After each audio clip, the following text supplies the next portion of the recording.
સુરતના ડિંડોલીમાં યુવકની હત્યાનો કેસ। ડિંડોલી પોલીસે 3 આરોપીઓની ધરપકડ કરી। પૈસાની લેતી દેતીમાં મિત્રોએ જ હત્યા કર્યાનો ખુલાસો। આરોપીઓએ પૈસા ન આપતા મૃતક સાથે થઈ હતી બોલાચાલી ઉગ્ર બનતા છરીના ઘા ઝીંકીને હત્યા કરી નખાઈ। જયેશ, હિતેશ અને પ્રશાંત શિંદે નામના શખ્સની ધરપકડ કરવામાં આવી। આ જે 3 આરોપી પૈકી 2 આરોપી એટલે કે જયેશ વૈષ્ણવ અને હિતેશ કટિયારે એને અને વિક્ટિમ જે છે ભોગ બનનાર રાજ અજય દુબેને એને પૈસાની લેતી દેતીની મેટર હતી।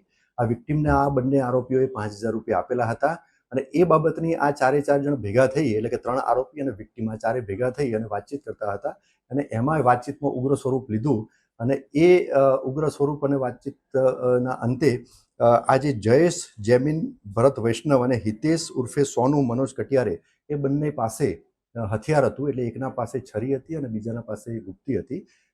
તો એની ઉપયોગ કરી અને આ વિક્ટિમને એ ગંભીર ઈજા કરવામાં આવેલી હતી જેના કારણે આ વિક્ટિમનું મોત થયેલું છે। હાલમાં ગુનાની તપાસ ચાલુ છે।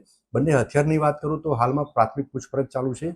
હથિયાર હજુ રિકવર કરવાના બાકી છે અને આ 3 આરોપી જે 2 વ્હીલર ઉપર ભાગ્યા હતા એ 2 વ્હીલર પર પોલીસે તપાસ દરમિયાન હસ્તગત કરેલું છે અને એને કબજે કરી અને આગળની કાયદેસર કાર્યવાહી કરવાની ચાલુ છે।